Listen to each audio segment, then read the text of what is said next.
Comment un petit village perdu sur les rives du Tibre a-t-il réussi à devenir le plus grand empire de l'Antiquité? Comment des bergers et des soldats ont-ils pu bâtir une civilisation qui allait dominer l'Europe, l'Afrique du Nord et le Moyen-Orient, imposant ses lois, ses coutumes et ses monuments à des millions d'hommes et de femmes? Et surtout, comment ce colosse, qui paraissait invincible, a-t-il fini par s'effondrer, laissant derrière lui des ruines, mais aussi un héritage qui façonne encore notre monde d'aujourd'hui? Bienvenue dans l'histoire de l'Empire romain, une saga faite de conquêtes, de trahisons, de génie militaire et d'innovations brillantes, mais aussi de crises, de décadence et de transformation. Restez bien jusqu'à la fin de cette vidéo, car vous allez découvrir non seulement la naissance, la gloire et la chute de Rome, mais aussi les incroyables traces que cet empire a laissées dans nos vies quotidiennes, plus de 2000 ans après sa fondation. Avant de plonger ensemble dans cette aventure passionnante, je vous invite à soutenir la chaîne.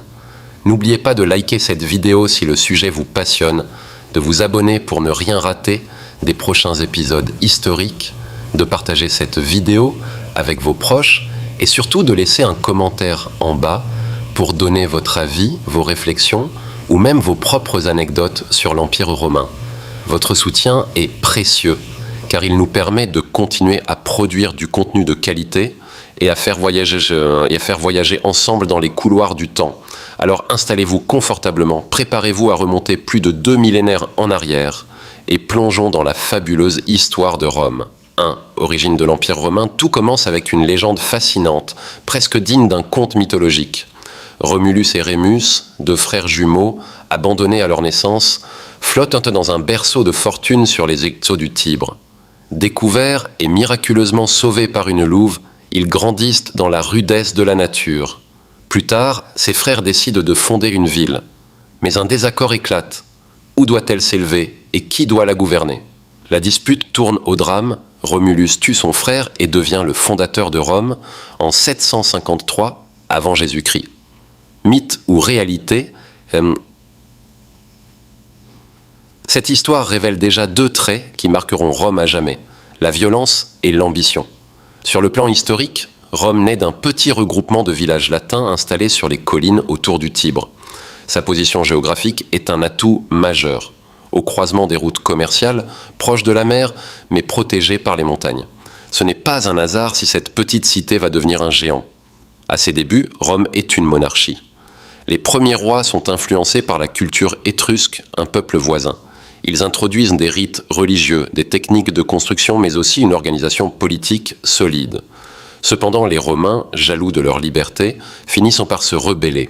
En 509 avant Jésus-Christ, la monarchie est renversée et une nouvelle ère commence, celle de la République. La République romaine repose sur une architecture politique complexe. Un Sénat puissant, composé d'aristocrates, dirige les affaires de l'État. Les citoyens élisent des magistrats chargés de gouverner et de rendre la justice. Rome devient alors une société où l'honneur, la discipline et le respect des lois priment. C'est ici que naît la fameuse res publica, la chose publique, qui inspirera bien plus tard nos démocraties modernes. Mais une république n'est pas synonyme de paix. Très vite, Rome entre en conflit avec ses voisins. Sa méthode est redoutable, une armée disciplinée, organisée en légions, et une stratégie implacable. Les Romains ne se contentent pas de vaincre, ils intègrent progressivement les peuples conquis, leur accordant certains droits en échange de leur loyauté. C'est cette intelligence politique qui permet à Rome de s'imposer en Italie. L'étape suivante sera décisive. La Méditerranée. À l'ouest, une autre puissance domine. Carthage, riche cité marchande de l'actuelle Tunisie. Ce sera l'ennemi juré de Rome. 3 guerres terribles, appelées guerres puniques, vont opposer les deux géants. L'épisode le plus marquant reste l'invasion d'Hannibal. Imaginez un général carthaginois traversant les Alpes avec des milliers de soldats et même des éléphants. Une vision incroyable pour l'époque. Hannibal inflige de lourdes défaites aux Romains, mais Rome, obstinée, ne plie pas. Avec patience, stratégie et détermination, elle reprend l'avantage. En 146 avant Jésus-Christ, Carthage est anéantie, rasée jusqu'au sol. Rome devient la maîtresse incontestée de la Méditerranée. Dès lors, Rome n'est plus une simple cité italienne. Elle contrôle l'Espagne, la Grèce, l'Afrique du Nord et commence à s'étendre vers l'Orient. La petite ville du Tibre est devenue un empire en devenir. Mais cette expansion a un prix. Les conquêtes enrichissent les élites, tandis que les petits paysans, autrefois piliers de la République, sombrent dans la pauvreté. Les inégalités sociales s'accentuent. Dans les rues de Rome, le contraste est frappant. D'un côté, des villas luxueuses où coule le vin et l'or, de l'autre, une foule pauvre qui réclame du pain et des jeux. À cela s'ajoute un autre danger. Les généraux victorieux, acclamés par leur légion, commencent à rivaliser avec le Sénat. L'armée, censée servir l'État, devient l'outil personnel de ceux qui la commandent. Le pouvoir vacille entre la République et les ambitions individuelles. C'est dans ce contexte qu'émerge un nom destiné à marquer l'histoire. Jules César. Charismatique, brillant stratège, il conquiert la Gaule, accumule richesse et prestige et finit par franchir le Rubicon en 49 avant Jésus-Christ. Gétonce, défiant le Sénat et ouvrant la voie à la fin de la République. L'origine de l'Empire romain est donc une histoire de lutte et d'ambition, de mythes fondateurs et de batailles sanglantes. Partie d'une légende fraternelle, Rome est devenue une puissance mondiale. Mais déjà, dans ses fondations, se dessinent les tensions qui mèneront à son destin impérial. Deuxième l'âge d'or de Rome. Après des siècles de luttes, de guerres et de conquêtes, Rome entre enfin dans son apogée. Ce moment unique, que les historiens appellent la Pax Romana, s'étend sur près de 2 siècles, du règne d'Auguste jusqu'au 2e siècle de notre ère. C'est l'âge d'or de l'Empire romain, une époque où Rome rayonne sur le monde connu, comme un soleil qui semble ne jamais devoir s'éteindre. Imaginez, plus de 70 millions d'habitants vivent sous les lois de l'empereur. Des plaines fertiles de l'Égypte aux forêts brumeuses de la Gaule, des déserts brûlants d'Afrique du Nord aux montagnes glacées de Germanie. L'Empire est un patchwork immense de peuples, de cultures et de langues, unis par la puissance de Rome. La paix comme fondement sous Auguste, premier empereur, l'Empire trouve une stabilité qu'il n'avait jamais connue. Les guerres civiles prennent fin et une nouvelle organisation politique se met en place. L'empereur détient l'autorité suprême, mais laisse subsister des institutions républicaines pour donner l'illusion de continuité. Ce système ingénieux apaise les tensions et consolide le pouvoir impérial. La Pax Romana, littéralement paix romaine, n'est pas une paix absolue. Il y a toujours des révoltes et des conflits aux frontières, mais c'est une période où, dans l'ensemble, l'ordre règne. Cette stabilité permet à l'économie, à la culture et à la vie quotidienne de prospérer comme jamais auparavant. Une économie florissante, Rome est alors le cœur battant d'un immense réseau commercial. Les routes romaines, droites et pavées, s'étendent sur plus de 80 000 km reliant les provinces les plus lointaines à la capitale. On y transporte du blé venu d'Afrique, du vin des Gaules, de l'huile d'olive d'Hispanie, des perles d'Orient, des épices d'Inde et même de la soie de Chine. Le port d'Ostie, à l'embouchure du Tibre, voit débarquer chaque jour des cargaisons entières de richesses venues des 4 coins du monde. Grâce à ces échanges, Rome peut nourrir sa population immense et assurer ce que l'on appelait le panem et circense, du pain et des jeux pour calmer les foules. L'armée, colonne vertébrale de l'Empire. Mais cette prospérité repose aussi sur la force militaire. L'armée romaine, organisée en légions, est l'une des plus redoutables machines de guerre de l'histoire. Chaque soldat est entraîné, discipliné et équipé de manière uniforme.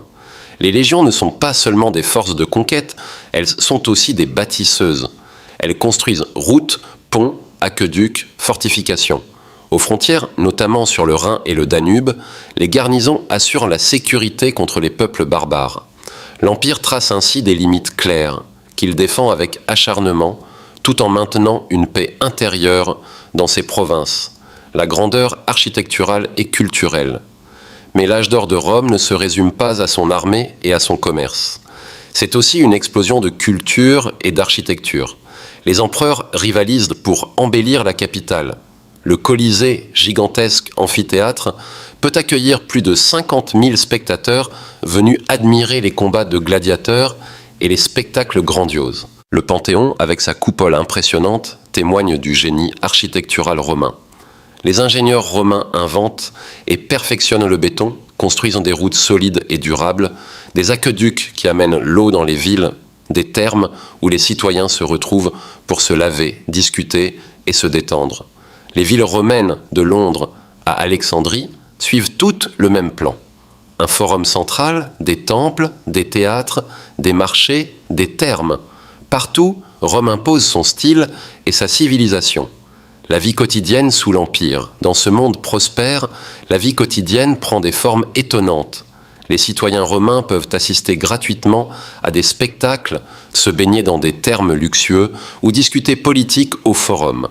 Les riches vivent dans de vastes villas décorées de mosaïques, tandis que le peuple habite dans des immeubles appelés insula. Le latin devient la langue commune, unifiant des peuples venus d'horizons différents. Et même si chaque province garde ses traditions, toutes partagent peu à peu une même culture romaine. Un empire à son zénith. À cette époque, Rome se croit éternelle. L'empire atteint son apogée territorial sous l'empereur Trajan au IIe siècle. De la Bretagne au Moyen-Orient, de la Maurétanie à la Mésopotamie, Rome domine. L'âge d'or romain n'est pas seulement une période de puissance militaire ou économique. C'est une époque où une civilisation entière croît en sa grandeur et se projette comme modèle pour le monde.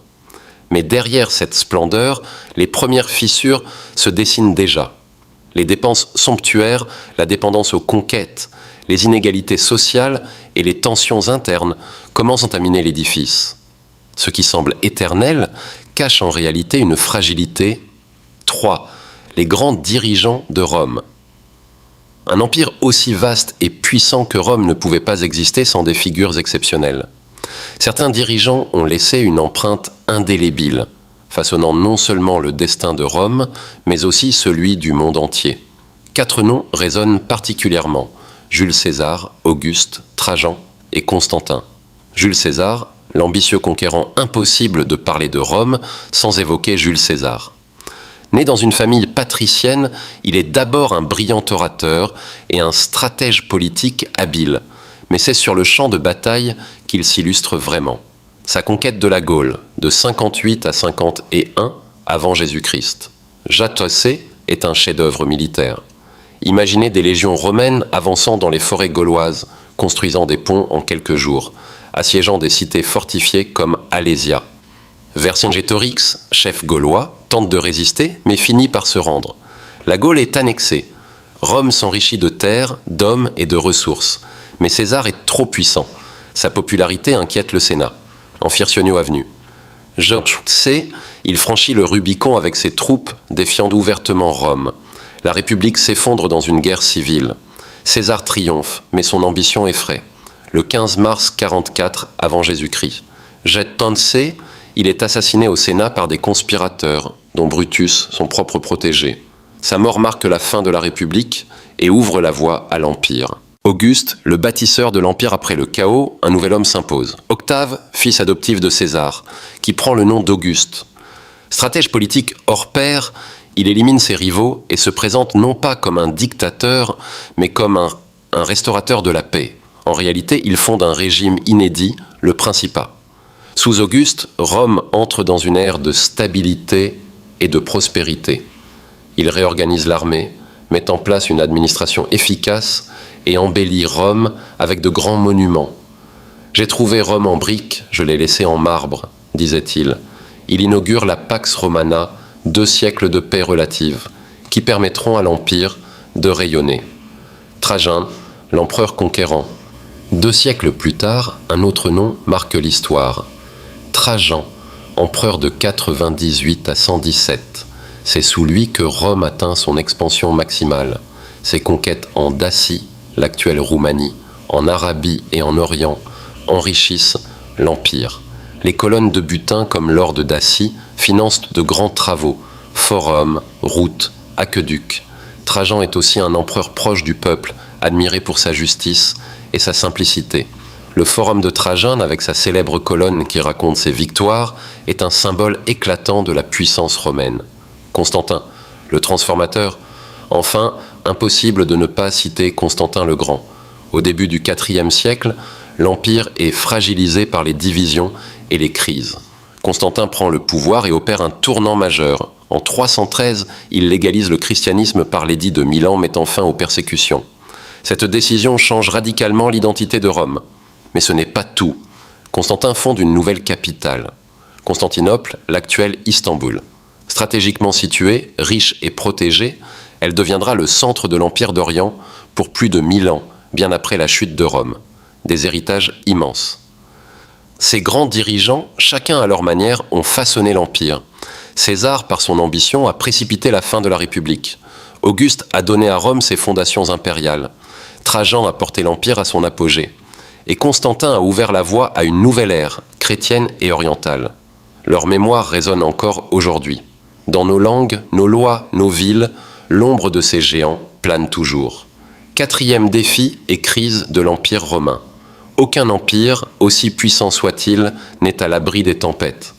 Derrière l'éclat du marbre et la gloire des victoires, Rome devait aussi affronter ses propres démons, guerres incessantes, invasions, corruption et fractures sociales.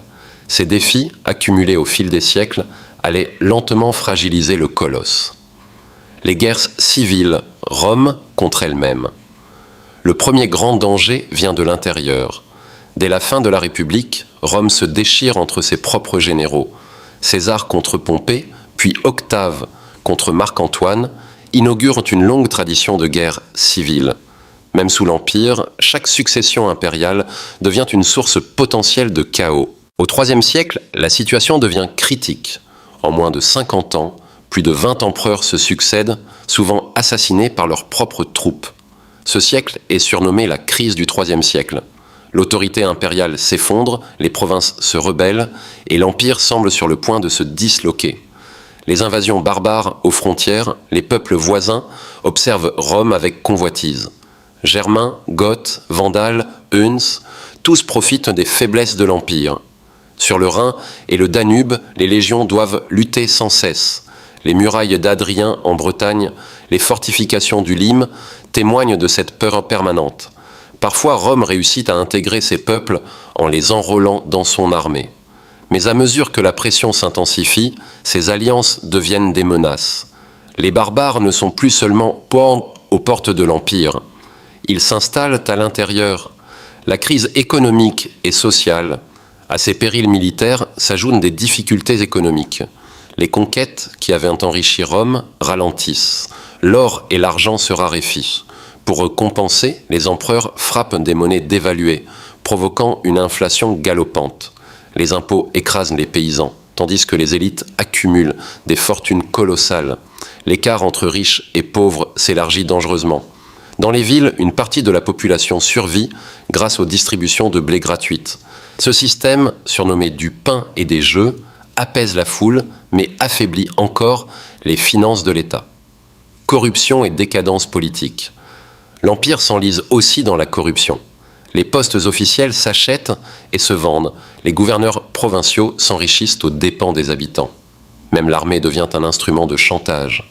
Des généraux font et défont les empereurs selon leurs intérêts. Les valeurs qui avaient fait la force de Rome, discipline, rigueur, patriotisme, s'érodent peu à peu. L'ambition personnelle prend le pas sur le bien commun. Les révoltes et tensions religieuses à l'intérieur, de nombreuses révoltes éclatent. Esclaves, provinces opprimées ou encore communautés religieuses en conflit. La plus célèbre est sans doute celle de Spartacus, l'esclave gladiateur, qui au 1er siècle avant Jésus-Christ, Jatracée conduit une armée de révoltés et défie Rome avant d'être écrasé. Au IIIe siècle, le christianisme, d'abord persécuté, devient une force sociale incontournable. Les persécutions divisent encore plus la société, jusqu'à ce que Constantin change la donne en légalisant la nouvelle foi. Ces crises multiples montrent une vérité implacable. La grandeur de Rome reposait sur des fondations fragiles. L'Empire pouvait vaincre Hannibal, soumettre la Gaule et bâtir des monuments gigantesques, mais il avait plus de mal à triompher de ses propres contradictions. Cinquième, la chute et la transformation de l'Empire romain. Tout empire, aussi puissant soit-il, finit par décliner. Rome, ce colosse qui avait dominé le monde, n'a pas disparu d'un coup, comme une forteresse balayée par une tempête. Sa chute fut lente, progressive, presque insidieuse, une longue agonie ponctuée de secousses. La division de l'Empire au IVe siècle, l'empereur Dioclétien comprend qu'il est devenu impossible de gouverner un territoire aussi vaste depuis un seul centre. Il divise l'Empire en deux parties, l'Occident, dirigé depuis Rome, et l'Orient, gouverné depuis Byzance, future Constantinople. Cette réforme stabilise un temps la situation, mais elle crée aussi deux destins différents. L'Orient, plus riche et mieux défendu, survivra 1000 ans de plus. L'Occident, affaibli, va sombrer. Les invasions barbares s'intensifient. À partir du IVe siècle, les frontières saignent de plus en plus. Les Wisigoths écrasent les armées romaines à Andrinople en 378. En 410, sous la conduite d'Alaric, ils pénètrent dans Rome et la pillent. Un choc immense pour le monde antique. Puis viennent les Vandales, les Hunes d'Attila, les Ostrogoths. Chaque peuple s'installe dans une partie de l'Empire jusqu'à l'émietter. La fin de l'Empire d'Occident, le coup final, survient en 476. Un chef barbare, Odoacre, dépose le dernier empereur romain d'Occident, Romulus Augustule. Symbole frappant. L'Empire qui avait commencé avec un Romulus, fondateur mythique de Rome, s'achève avec un autre Romulus, impuissant et oublié. Pourtant, cette date n'est pas une fin absolue, mais plutôt une transformation. Les structures romaines, ses lois, ses routes, ses villes, continuent d'exister, reprises par les royaumes barbares. Rome s'éteint politiquement, mais son héritage survit. La survie en Orient, Byzance tandis que l'Occident tombe, l'Orient, l'Empire byzantin demeure puissant. Constantinople devient la nouvelle Rome. Pendant près de 1000 ans, les Byzantins perpétueront l'héritage romain, jusqu'à leur propre chute en 1453 face aux Ottomans. Ainsi, la chute de Rome n'est pas seulement une fin tragique, mais une métamorphose. L'Empire romain d'Occident meurt, mais ses institutions, sa culture, son droit, son architecture nourrissent les royaumes médiévaux et façonnent l'Europe à venir. 6. L'impact de Rome aujourd'hui. Même si l'Empire romain a disparu il y a plus de 1500 ans, son influence reste omniprésente dans nos vies modernes. Ses routes, ses lois, ses langues et ses monuments continuent de façonner notre monde, preuve que Rome n'est jamais vraiment partie. Le droit romain et nos institutions. Le droit romain est l'un des héritages les plus durables. Ses principes, justice, équité, contrat, propriété, ont servi de fondation aux systèmes juridiques européens et influencent encore le droit moderne. Les notions de citoyenneté, de représentation et de responsabilité publique, nées à Rome, sont au cœur de nos démocraties contemporaines. Les langues héritées du latin, le latin, langue de l'Empire, a donné naissance aux langues romanes, le français, l'espagnol, l'italien, le portugais et le roumain. Même dans des langues qui ne descendent pas directement du latin, de nombreux mots techniques, scientifiques et juridiques proviennent encore de Rome. En un sens, parler ces langues, c'est prolonger le souffle de l'Empire. L'architecture et l'urbanisme, les monuments romains continuent d'émerveiller et d'inspirer les architectes modernes. Le Colisée, le Panthéon, les aqueducs et les forums sont autant de preuves de l'ingéniosité romaine. L'utilisation de l'arc, du dôme et du béton a traversé les siècles et inspire encore nos constructions.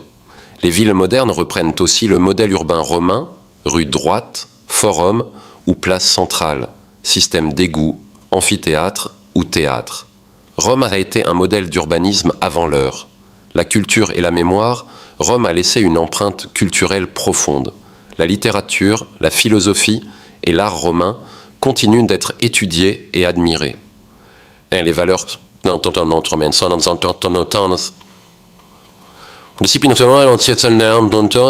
le courage sens du devoir sont encore enseignés et célébrés. Les jeux, les spectacles et les cérémonies publiques romaines ont inspiré nos stades, nos théâtres et même certaines traditions festives.